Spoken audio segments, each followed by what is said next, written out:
중요한 건 황교안 체제를 흔들지 마라고 얘기하면 안 되고, 황교안이 차렷 자세로 가만히 있어라. 아닥하고 차렷해.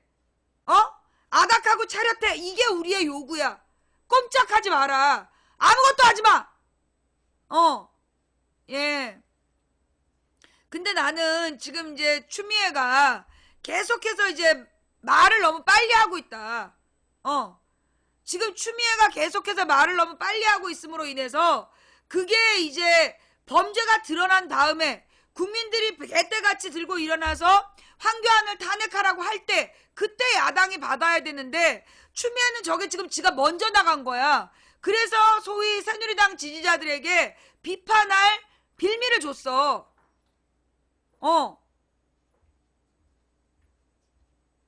내가 지금 잘못 생각한 건가? 내가 볼 때 추미애가 황교안 탄핵이라는 걸 너무나 섣불리 그 준비 없이 했다. 조심성 없이. 아니야? 내가 잘못하는 거야?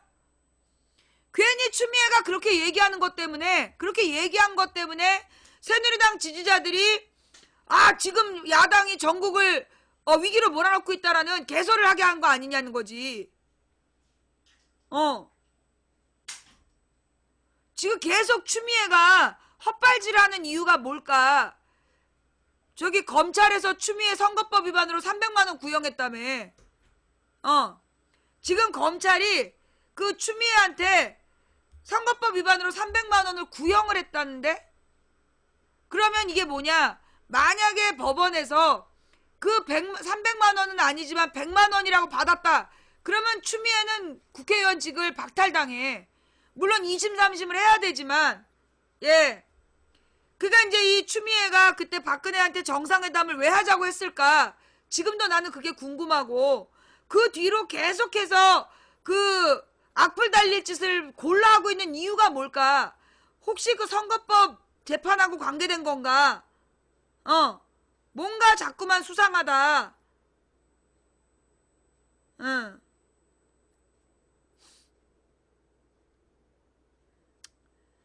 뭐 심상정이 황교안이 자꾸만 그 권한대행이 고집을 하면 권한대행도 교체하겠다. 저 말은 지금 뭘 얘기하냐면 국정수습안만 해라.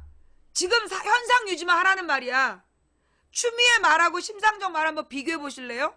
자, 추미애는 뭐라고 얘기했느냐 하면 잠깐만요. 내가 두 가지를 일단 뉴스를 따놓을게요. 탄핵 경고, 계속 불통행보 때는 국회 차원에서 제고할 것. 탄핵 경고라는 말을 할 필요가 없었다는 거야. 그러면 추미애, 황교안 계속 불통행보 때는 국회 차원에서 특단의 조치를 할 수 있다 정도로 얘기했다면 뭔가 생각이 깊어 보인단 말이야. 근데 심상정이 한 말을 보면 황교안 마이웨이를 고집하면 권한대행도 교체될 수 있다. 이건 뭐냐면 마이웨이를 고집하지 말라는 경고야. 이게 같은 기사인데 같은 내용이야. 내용이 큰 차이가 없어. 그런데 단어를 어떻게 쓰느냐에 따라서 탄핵이라는 말을 입 밖에 끌어내고 그게 제목이 됐을 때, 예, 그게 갖고 오는 부작용을 얘기하는 거예요. 심상정의 말은 황교안 네 맘대로 지랄하지 마 이런 경고가 들어가는데 추미애는 황교안 탄핵 경고부터 나왔어. 이렇게 되면 일반 국민들이 더민주가 지금 개나 소나 다 탄핵시키는구나 라고 얘기할 수밖에 없다는 거야. 그래서 단어가 신중해야 돼요. 야당 당대표는 말 한마디도 꼬투리 잡히지 않도록 조심해야 되는 자리야.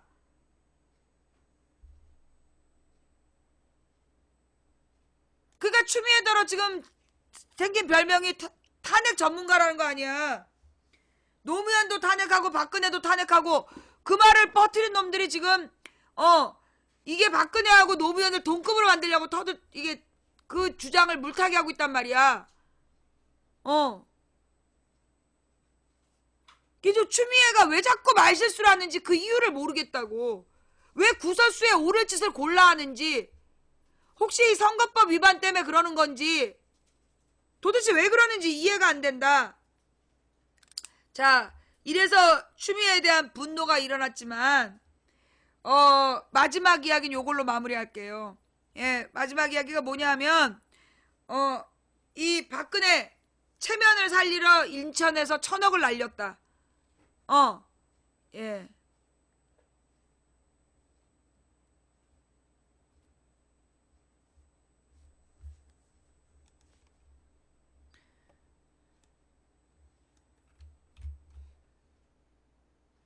뭐 다른 내용이에요?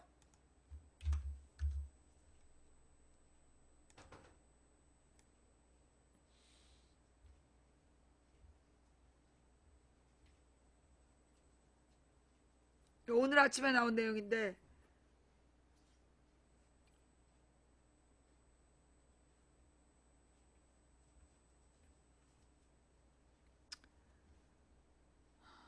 오늘 얘기한 거에는 탄핵 얘기가 없는 거야?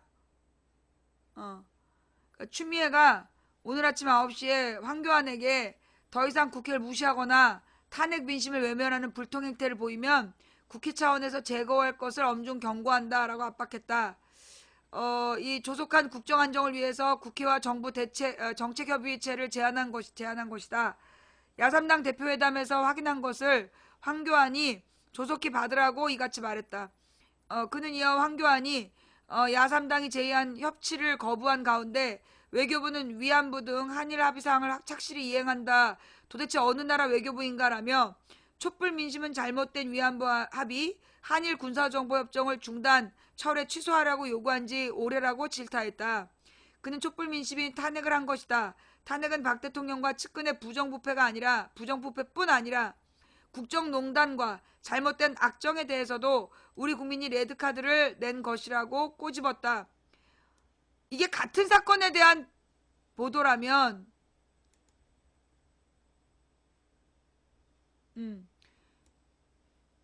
이건 경향신문에서 잘못한 거네.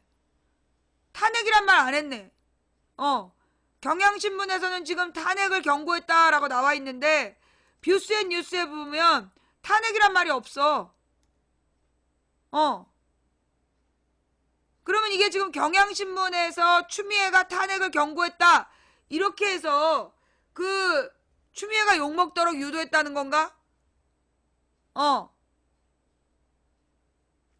근데 왜 그랬냐? 추미애가 벌써 그 12월 9일 지나서 토요일인가 그 다음 일요일인가에 탄핵 얘기를 먼저 했어. 황교안한테. 예. 이번 주 총각 그때 추미애가 탄핵 얘기를 먼저 해서 황교안 탄핵. 황교안도 탄핵당할 수 있다라는 말 먼저 했어. 그래서 지금 추미애가 욕먹는 거야. 그래서 지금 욕먹고 있는 거고 이미 늦은 거지 뭐.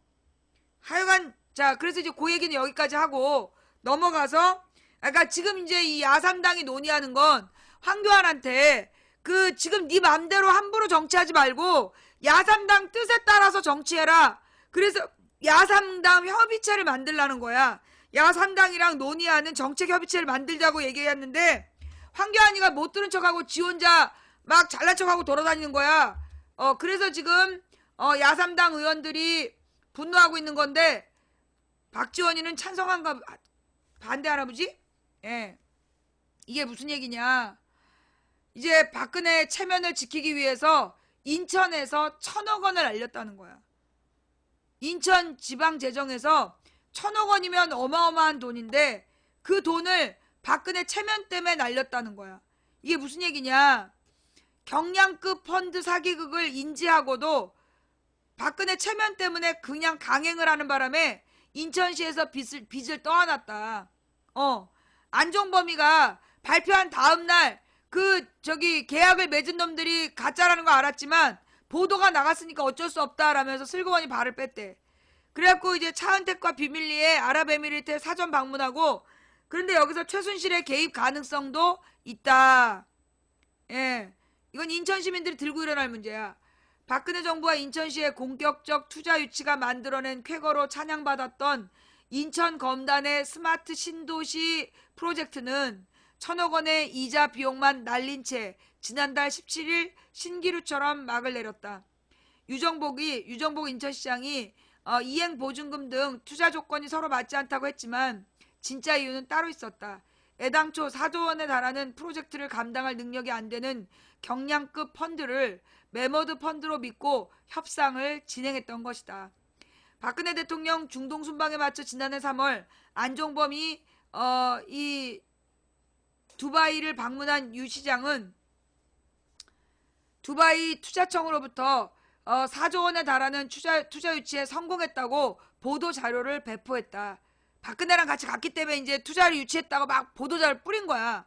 하지만 실제 투자자는 아랍에미리트 연합 최대 국부 펀드인 ICD가 아니라 두바이 스마트시티였다. ICT는 운영자산이 175조 원에 달하고 두바이 왕족이 운영하는 반면 두바이 스마트시티는 ICD와 모 회사도 다르고 규모가 훨씬 작은 펀드의 손자 회사로 최고 경영자도 파키스탄인이었다. 그런 데랑 속아가지고 이제 계약을 해놓고 이걸 이제 그냥 밀어붙인 거야. 박근혜 체면 때문에. 당시 법정 관리 중인 쌍용건설을 1,700억 원에 인수한 ICT는 경제사절단으로 두바이에 와있던 김석준 쌍용건설 회장에게 중요한 정보를 제공했다.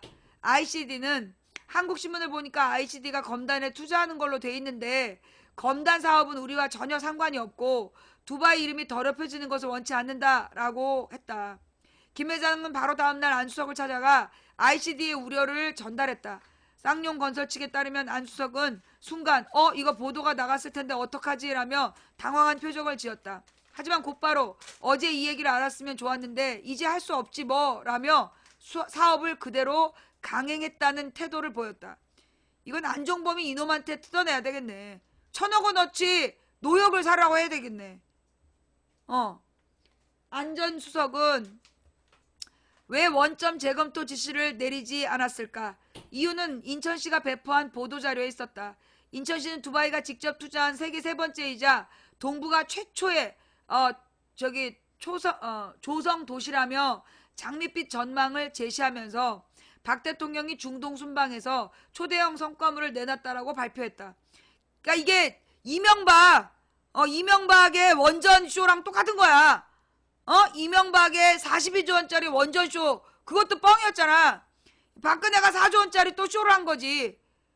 김 회장의 조언에 따라 투자를 접는다면 인천시는 물론 박 대통령마저 국제 사기꾼에게 걸려들었다는 수모를 면하기 어려웠던 것이다. 실제로 ICD는 한국 정부가 미국계 변호사를 낀 브로커들한테 홀린 것 같다는 의견을 김 회장에게 전달했다. 한마디로 한국에서 누군가 두바이 스마트시티에 사기극에 넘어가 그들을 ICD로 믿었을 가능성이 높다는 것이 실제로 당시 우승봉 인천시 대변인은 보도자료에서 높다는 것이다. 실제로 우승봉 대변인이 지난 2014년부터 ICD와 긴밀히 협의해왔고 15년 2월 초 투자 의향을 공식 접수받고 청와대와 지속적인 협의를 해왔다며 지속적으로 투자 파트너를 ICD로 명시했다. 이 점에서 안 전 수석이 최순실 측근인 차은택과 함께 14년 8월 비밀리에 아랍에미리트를 방문한 것도 주목할 부분이다. 14년 7월 아랍에미리트 메모를 작성한 최 씨가 두바이 스마트시티를 ICD로 믿고 청와대와 인천시까지 끌어들여 박 대통령 중동 순방 일정에 맞춰 투자 계획을 발표하는 디데이로 삼았을 수 있다는 것이다. 이 미친년 진짜. 우여곡절 끝에 박 대통령 중동 순방 후 검단 프로젝트는 인천시 자체 사업이 됐다. 청와대는 투자 실패에 대한 부담을 지지 않기 위해 슬그머니 발을 뺀 것으로 보인다. 실제로 유정복은 협상이 결렬된 순간까지도 검단 신도시 프로젝트는 청와대와 아무 상관없이 시에서 자체 추진한 사업이라고 주장했다. 이후 인천시는 투자 의향서 접수에 이어 지난해 6월 양해각서를 체결했다. 이때부터 보도자료에 ICD는 사라지고 두바이 스마트시티가 등장했다. 투자자가 ICD가 아니란 사실을 알고도 무리하게 협상을 진행한 것이다. 결국 인천시는 투자 여력이 없는 투자자를 붙들고 1년 8개월을 허송하다가 부지 매입에 들어간 4조 원에 대한 이자로만 1,000억 원을 날려버렸다. 하지만 협상이 결렬된 지금도 인천시는 투자자가 뒤바뀐 사실을 모르쇠로 일관하며 서로 책임 떠넘기기에 급급하고 있다. 그러니까 새누리당이야. 그러니까 새누리당이라고. 변주영 인천시 투자유치본부장은 MOU 체결 이후 2015년 7월에 발령받아 그 이전은 잘 모른다라고 했다. 반면 투자를 제안했던 문성억 인천시장 경제특보는 15년 6월 MOU 체결하고 태스크포스에서 제외돼 진행 상황을 잘 모른다며 공을 후임자에게 떠넘겼다. 투자총괄 책임자인 조동암 인천시 경제 정무부시장은 두바이 스마트시티나 ICT나 두바이 왕이 만든 회사로 다 서로 연결되는 것으로 안다라고 뻥을 까고 있다. 인천시 전체 예산 중에 1,000억이면 작은 돈이 아니에요. 인천 시민들을 위해서 1,000억 원으로 할 수 있는 일이 얼마나 많았겠어. 근데 이 박근혜와 예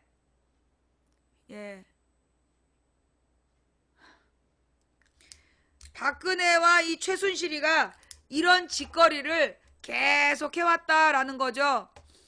아 잠깐만, 이런 얘기까지 또 나왔어요?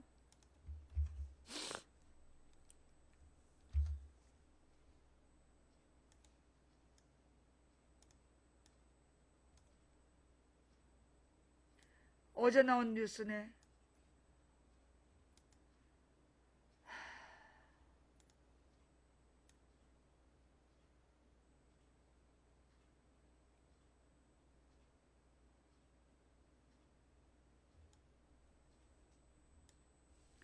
정동춘 전 K스포츠재단 이사장이 박근혜의 재가를 받고 자신이 이사장으로 낙점됐다고 털어놨다. 정동춘은 15일 최순실 게이트 4차 정문회 증인으로 출석해 안종범과 통화한 내용이 무엇이었냐는 박영선 의원의 질의를 받고 최초 만나서 이사장으로 최종 낙점됐다고 했고 대통령께서 만족해 하셨다고 했다. 재가가 났다라고 말했다. 정 전 이사장은 재단 이사장에 대통령의 재가를 받았다고 들었다. 이후 이사회를 통해서 이사 선임됐는데 이런 여러 가지 건으로 안종범과 5번 정도 통화를 했다라고 말했다. 정 전 이사장의 발언은 사실상 K스포츠재단의 운영 및 관리에 박근혜 대통령이 깊숙이 개입했다는 것을 보여준다. K스포츠재단의 실질적인 주인이 박근혜 대통령이라는 얘기이다. 정 전 이사장은 앞서 미르재단 K스포츠재단을 최순실이 개인적으로 운영할 수 있다고 보나 최순실 운영재단인가 박근혜 운영재단인가라는 이용주 국민의당 의원의 질의에 선뜻 대답하기 어려운 질문이라고 말한 바 있다. 또한 이 정동춘은 최순실은 알지만 대통령은 잘 몰랐다며 박근혜의 재단 개입 의혹을 차단했다.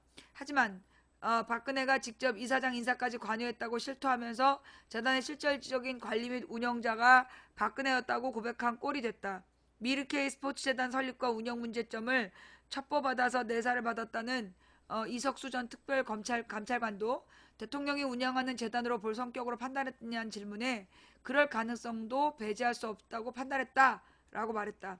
이 전 감찰관은 그러니까 이석수는 또한 재단을 박근혜가 주도적으로 만들고 최순실을 내세워서 만든 재단이라면 전경련을 통해서 거둔 돈은 구체적인 대가와 청탁과 무관하게 뇌물죄로 구성할 수 있는 거 아니냐는 질문에도 귀속 주체가 공무원이면 뇌물죄가 성립할 것이라고 말했다. 이 전 감찰관은 자신이 감찰관직에서 물러날 수밖에 없었던 이유에 대해 7월 18일 우병우 수사 이후에 청와대에서 수사 내용 언론 유출 국가기밀 행위라고 말하면서 다음 주 서울지검에서 자택하고 사무실을 전면 압수수색했다. 휴대폰과 업무일지를 뺏기고 나면 공직자로서 업무를 계속할 수 없다. 그 상황에서 고집을 피우는 것은 억지스럽다라고 생각했다라고 털어놨다. 한편 조한규 전 세계일보 사장이 정윤회가 돈을 받고 부총리급 인사에 개입했다는 의혹을 폭로하면서 특검 수사가 불가피해졌다. 특히 조한규 전 시장에 따르면 부총리급 인물이 현직이란 점에서 파장이 클 것으로 보인다. 이와 관련해 하태경 의원이 현재 부총리급 인사는 정부에 3명, 국회에 2명 있다. 2014년 11월 이전에 딱 한 분이라고 말했다. 정윤회 문건을 보도 시점은 14년 11월. 따라서 해당 시점을 기준으로 보면 정윤회에게 돈을 주고 인사청탁을 했다고 볼 수 있는 부총리급 인물을 특정할 수 있다는 얘기다. 다만 하태경은 개인에게 큰 불명예가 될 수 있다며 실명을 밝히지 않고 위원회 차원에서 좀 더 추가 조사를 해서 확인하면 특검에 넘겨야 한다고 말했다. 조한규 전 사장은 정윤회 문건에 포함된 내용은 아니라면서 취재 과정에서 나온 내용이라고 강조했다. 다. 그러니까 이게 정윤의 문건에는 부 부총리급이라는 규정이 없다. 문건은 없지만 그 문건 관련해서 취재하다가 알게 된 거다라고 이야기했다. 근데 그럼 이게 좀 정동채 얘가 마사지 센터 장이야? 음.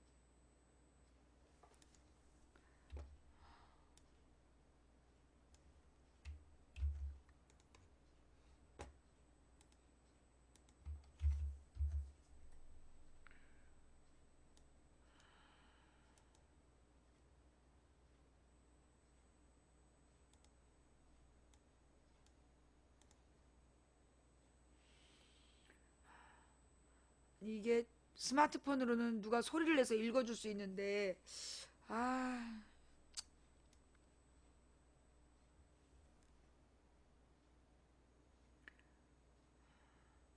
새누리당 의원이 오후 3시 22분에서 4시 37분 방문했다라고 청와대에서 확인했다.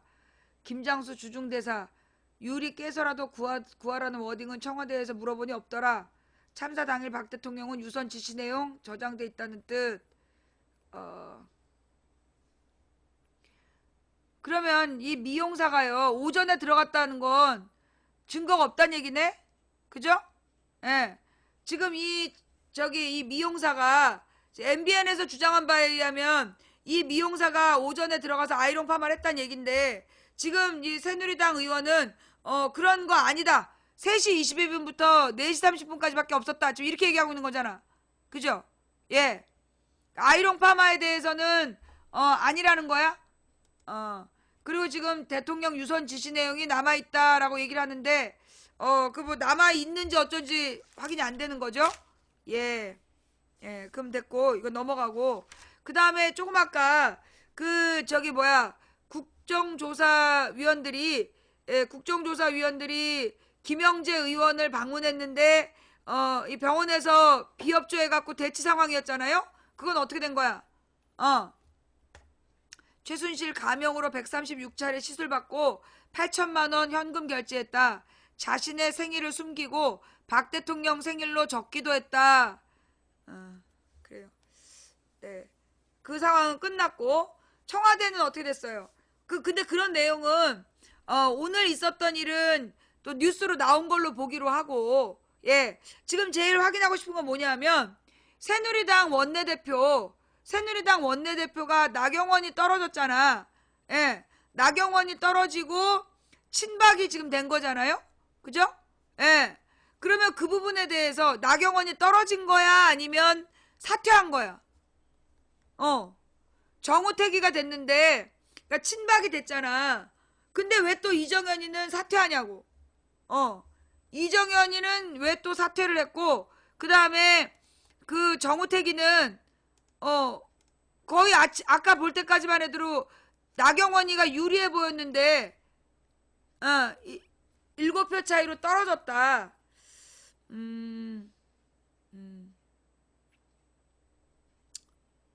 7표 차이로 이제 나경원이가 떨어진 거야.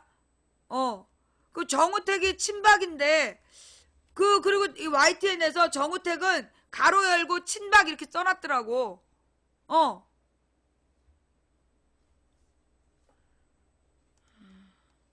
김영재 의원에서 3권짜리 가명 진료록을 발견했다. 국조특위 의원들과 병원 측 고성 대치 중. 예. 새누리당의 이정현이가 내년 21일까지 버틴다더니 갑자기 또 사퇴를 했어. 사퇴한 이유도 나오나요, 여기에? 뭐 자기 후임으로 정우택을 지지한다는 거야, 뭐야?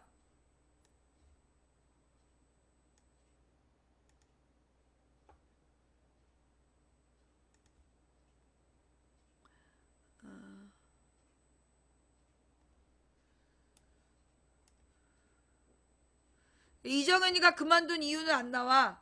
뭐라고 나왔냐면 이 비상한 시국에 정우택 원내대표가 새롭게 출범한 만큼 모든 체제를 정 원내대표 체제로 바꿔서 새롭게 시작해야 된다. 그러면서 조원진, 이장우 등 최고위원들도 이정현이랑 같이 사퇴하고 이 그 정우택 1인 체제로 간다 이런 얘기네요. 예.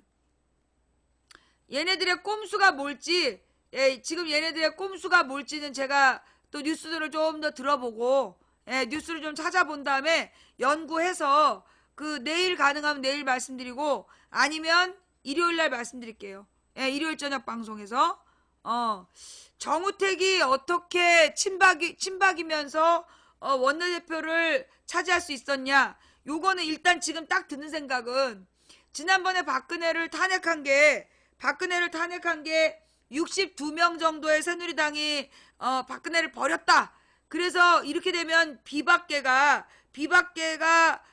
좀 늘어난 거 아니냐 이런 얘기가 있었단 말이야. 그래서 나경원이가 되게 오늘 거의 뭐 자기가 원내대표 된 것처럼 원내대표하고 대선 출마할 거라고 막 왔는데 떨어졌어.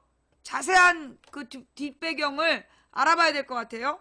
예, 지금은 잘 이제 사태 파악을 잘 못하겠으니까 어떻게 돌아가는 건지 알아본 다음에 내일 알려줄게요. 아니 나는 사실 나경원이가 될 줄 알고 나경원이가 되면 박성영 쫓아냈더니 나성영이 왔네 이렇게 멘트를 제목을 다루려고 준비해놨는데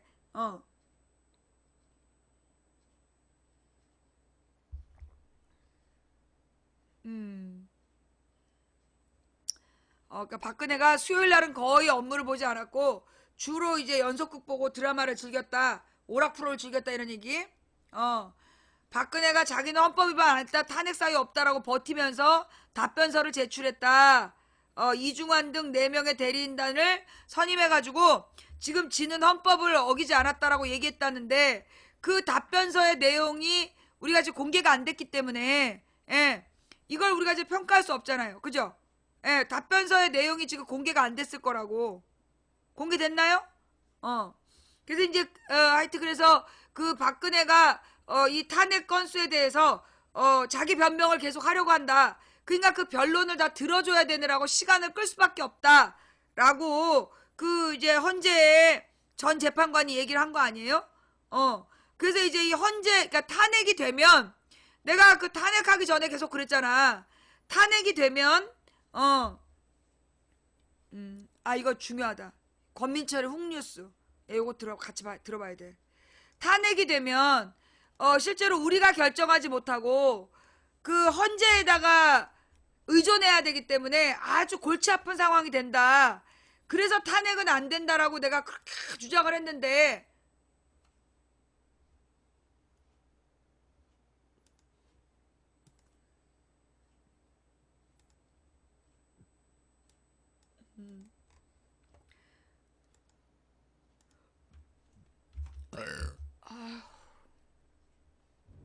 안녕하세요. 오늘 제가 여러분들께 하위 계층가 상위 포식자에 흔들리지 않고 마이카를 구매할 수 있는 방법을 알려드릴게요.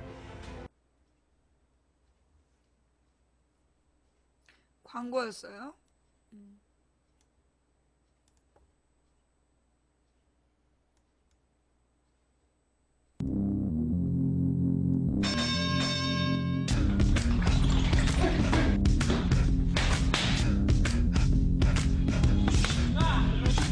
김현정의 뉴스쇼가 금요일에 마련하는 코너입니다. 뉴스의 이면을 훅 파고듭니다. 훅뉴스. 오늘도 권민철 기자 나와 있습니다. 어서 오세요, 권 기자. 안녕하세요. 오늘 훅뉴스에선 어떤 뉴스의 이면으로 좀 훅 들어가 볼까요? 네, 지난주 대통령 탄핵안 가결 이후에 이번 주 어제 그제 국정조사 청문회 열렸죠. 그 가운데 한 장면 가져와 봤는데요. 들어보시죠. 대통령을 상대로 해가지고 속칭 말하는 필러라든지 아니면 보톡스라든지 이런 성형 시술을 하신 적이 있습니까? 네, 없습니다. 청와대에서 박근혜 대통령의 필러 시술을 단 한 번도 한 적이 없다. 네, 그렇습니다. 이게 그제 청문회 같은데요? 그렇습니다. 청와대 의료진들 대거 불러서 이런 질문들 했어요. 네, 세월호 사고 당일 대통령이 7시간 동안 대체 뭘 했냐? 그게 주된 물음이었죠. 그렇죠. 그런데 일부에선 청문회가 대통령 속옷까지 들켰다. 즉 사생활을 캤다. 그래서 조속한 청문회다. 이렇게 힐난하기도 했는데요. 그러나 제가 볼 때는요. 적지 않은 성과가 있었습니다. 오늘 이 시간에는 이번 청문회 통해 밝혀진 세월호 7시간 관련한 7가지의 중요한 단서들을 살펴보고 남은 과제를 정리해보려고 합니다. 7가지의 중요한 단서. 네. 그러니까 아직 완전히 밝혀진 건 없어요. 네, 그렇죠. 명확하게 밝혀진 건 없지만 7가지의 단서를 우리가 포착할 수 있다 이 말씀. 사실 이 세월호 7시간은 대통령 탄핵의 주된 사유 중에 하나기도 하지 않습니까? 그래서 그 답이 나올 때까지 우리 언론에서도 끊임없이 물어야 할 텐데 자, 하나하나 단서들 들여다보죠. 우선 그동안 세월호 당일 대통령의 7시간을 청와대가 적극 해명하지 못했죠. 말 못할 사정이 뭐냐 했을 때 예. 당일 대통령이 성형시술을 받아서 그런 거 아니냐 이런 관측이 많았죠. 많았습니다. 그런데 대통령이 실제로 성형에 상당히 관심을 보인 사실이 이번 청문회 때 드러났습니다. 그러니까 그날인지 아닌지를 확정하진 못하지만 관심이 상당히 많았다는 것까지는 우리가 단서로 잡았다. 그렇죠. 성형외과 비선의사였죠. 김영재 씨가 확인한 내용인데 한번 들어보시죠. 예. 얼굴이 많이 그 비대칭이 심해진다고 하더라고요. 그래서 그때 당시에 이거는 수술은 절대로 여기 의료 시스템이나 그리고 수술한 다음에 붓기도 오래 가고 그다음에 너무나 많이 차이가 나기 때문에 시술은 한 적이 불가능하다고. 없다는 겁니까? 네, 시술을 한 적은 없다는 겁니까? 네네. 대통령이 시술을 문의는 했는데 안 된다라고 말했다 이런 내용이네요. 그렇죠. 근데 세월호 당일은 아니더라도 보름 뒤에 대통령이 성형시술 받았다는 거는 거의 사실로 확인된 거 네, 아닙니까? 그게 두 번째 단서인데요. 그렇죠. 지난달 제가 이 시간에서 대통령이 눈 주변 지방 제거 수술 받은 흔적이 있다. 이렇게 성형 의혹을 처음 제기를 했었는데 그랬었죠.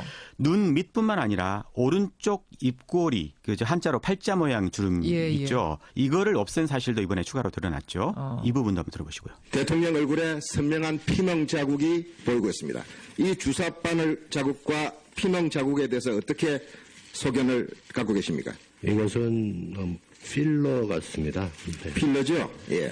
그러니까 이게 지금 세월호 참사가 나고 보름 뒤? 그렇습니다. 보름 뒤. 그러니까 수색이 한창일 때 필러 시술을 받았다, 성형 시술을 받았다 해서 논란이 될 수밖에 없는 부분이 확인된 거예요. 네, 그래서 이 대통령이 미용에 좀 과도한 집착을 보이는 거 아니냐 이런 얘기가 있었죠. 예.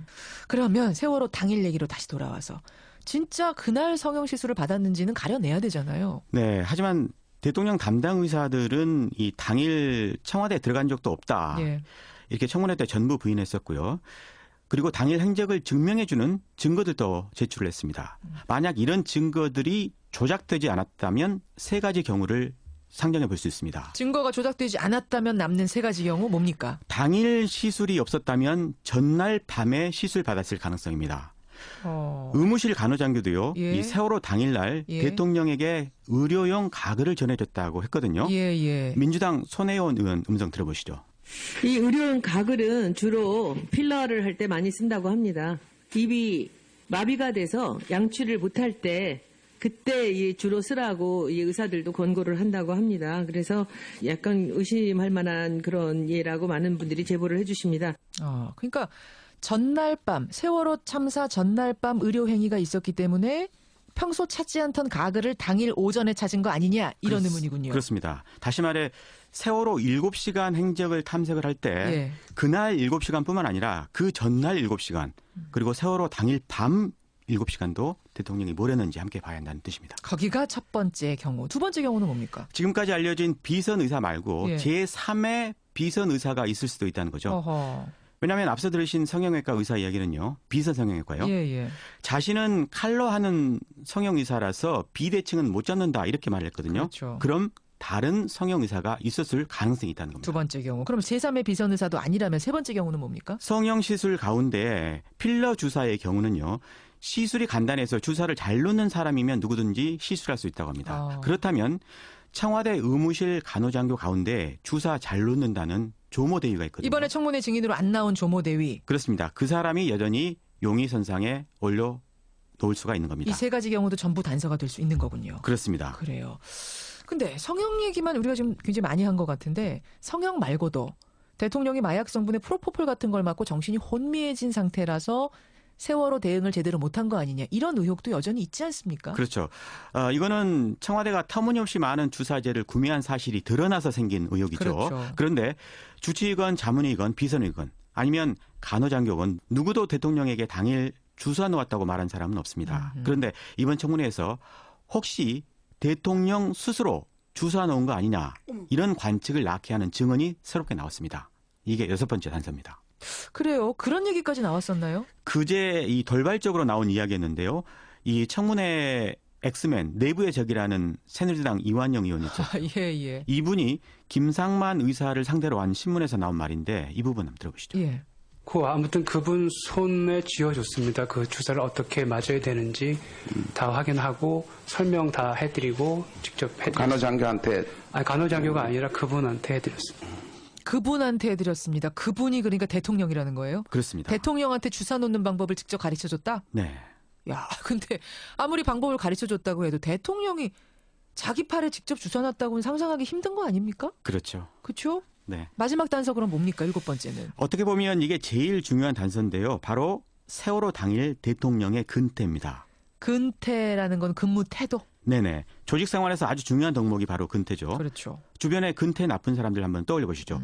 어느 곳이나 그런 사람이 있기 마련인데. 있죠. 그런데 박 대통령 역시도 세월호 당일 근태가 불량했다는 걸 알 수 있는 사실이 이번 청문회 통해 밝혀졌습니다. 아하. 이용주 의원의 김장수 전 안보실장을 상대로 한 신문 준비됐으니까 들어보시죠. 그 당시 아침 상황에 대해서 서면 보고를 관제하고 집무실 두 군데로 보낸 게 맞습니까? 제 기억에 그렇습니다. 집무실에 있는 게 확인이 됐으면 집무실을 보냈을 것이고 관제에 있는 게 확인돼서 관제를 보냈을 것인데 어디에 있는지 확인 자체가 안 됐기 때문에 양쪽 보낸 거 아닙니까? 그렇습니다. 맞죠? 예. 그러니까 세월호 당시 상황 보고를 집무실하고 관저 네. 양쪽으로 보냈다는 건데 이것과 근태와 무슨 상관입니까? 만약 세월호 당일 북한이 침략이라도 해왔다고 하면 쳐보죠. 그러죠. 안보실장이 대통령 위치를 파악하지 못했다? 아하. 이건 있을 수가 없는 일입니다. 예. 게다가 보고를 올린 당시는요. 오전 10시 무렵이기도 했거든요. 오전 10시면은 당연히 집무실에 있어야 하는데 근무 시간에도 대통령이 집무실 정위치 안 했다는 얘기가 되네요. 그 부분이 문제인 겁니다. 한마디로 재택근무를 했다는 건데 아니, 저는 갑자기 그 생각이 드네요. 정말 그날 하루만 출근을 안 했던 걸까요? 그날만? 안타깝게도 그렇지 않은 것 같습니다. 박 대통령의 일거수일투족을 가장 잘 아는 사람 바로 청와대 조리장인데요. 그렇죠. 퇴직한 조리장 한상훈 씨의 언론 인터뷰 한번 들어보시죠. 예.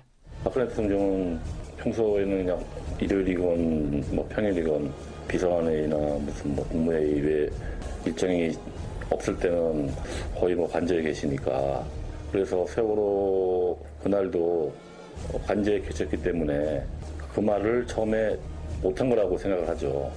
국민들은 왜 평일에 출근 안 하고 관저에 있냐. 그 말을 못한 거라고 우리는 그렇게 생각을 했어요. 아, 평일에 그 시간에 네. 왜 출근을 안 하고 집에 있느냐, 관저에 있느냐, 왜 침대에 머물고 있느냐 이 부분을 해명하기가 어려우니까 처음부터 숨긴 게 아니냐라고 이 조리장은 생각했다는 거예요. 누구든지 그런 문제 제기를 할 수가 있는 상황이었던 거죠. 그래요. 실제로 민주당 박주민 의원이요. 박 대통령 취임 이후 지난달 11일까지 예. 대통령의 일정을 상세히 분석해 봤습니다. 예. 그랬더니 특히 수요일의 경우 일정을 잡지 않은 경우가 많았다고 합니다. 모두 43일 동안 아무 일정을 잡지 않았다고 돼 있습니다. 취임 이후부터 지난달 11일까지 모든 수요일을 분석했을 때 43일, 43개의 날 동안은 일정이 하나도 없었다, 수요일 날. 그렇습니다. 그럼 출근 안 하고 집에 있을 땐 뭐 합니까? 그래서 나온 게 일정 잡지 않는 날 미용시술 같은 거를 받는 거 아니냐. 이런 관측이 있고요. 예. 아니면 뭐 TV를 보지 않았냐. 이런 관측도 있습니다. TV요? TV는 또 무슨 얘기입니까? 앞서 음성 들어본 청와대 조리장 그분 말에 따르면요. 예. 대통령이 제일 좋아하는 게 바로 혼자서 식사하면서 TV를 보는 일이었다고 합니다. 대통령이 TV 드라마 좋아한다는 얘기는 뭐 전부터 있긴 했습니다만. 그렇죠. 그렇죠. 그래서 드라마 여주인공 이름 길라임을 차움병원에서 이용한 것도 그래서 그런 거 아니냐라는 얘기도 있었고요. 그렇습니다. 실제로 대통령은 그 드라마에 나오는 남자 주인공도 좋아한다고 본인 입으로 말하기도 했습니다. 현빈 좋아한다. 그 시크릿 같은 데 나온. 예. 진짜로 대통령이 좋아했을까요? 그와 관련해서 재미있는 이야기도 있는데요. 현빈은 해병대 제대 이후에 저축을 많이 한다고 해서 박근혜 대통령 표창을 받았고요. 예. 작년에는요. 현충일 날 박 대통령이 보는 앞에서 추모 헌시를 낭독했습니다. 그래서 현빈이 이번에 촛불 집회 나오면 박 대통령이 즉각 퇴임할 거라는 그런 우스갯소리도 실제로 있었습니다. 그런 우스갯소리 있었죠. 네. 오죽하면 대통령이 드라마에 빠져 있다는 이런 이야기까지 나올까 싶은 참 기막힌 상황이네요. 청와대가 7시간에 대해서 적극적으로 소명을 하지 않고 있기 때문입니다. 그렇죠. 언론의 의혹이 보도가 되면 그건 안 했다고만 말을 하고 뭘 했다 이렇게까지 이야기는 안 하고 있으니까요. 오늘 이 세월호 7시간과 관련해서 우리가 정확히 그때 뭘 했는지까지는 밝혀내지 못했지만 단서로 삼을 만한 7가지를 꼼꼼히 짚어봤습니다. 이걸 바탕으로 특검이 이제 진상을 규명해줬으면 좋겠습니다. 그리고 저는요, 오늘 내용을 쭉 들어보니까 세월호 사고가 다른 날 터졌어도 결과는 비슷했던 거 아닌가, 뭐 이런 생각이 들 정도로 참 참담하네요. 그런 의미에서 이 대통령이 7시간 동안 뭘 했는지 알아내는 것만 중요한 게 아닌 것 같습니다. 대통령의 평소 근무 태도를 보면 그날뿐만 아니라 다른 날에도 대통령이 과연 무엇을 했는지 의심하지 않을 수 없는 것 같습니다. 그렇죠. 2014년 4월 16일에만 그 7시간에만 문제가 있었던 게 아니라 혹시 4년 내내 7시간 같은 일이 벌어졌던 건 아닌가 의문을 품게 됩니다. 권민철 기자 수고하셨습니다. 고맙습니다. 훅뉴스였습니다.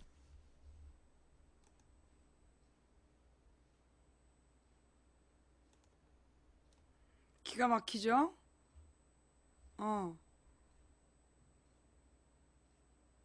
정말 기가 막히죠? 예.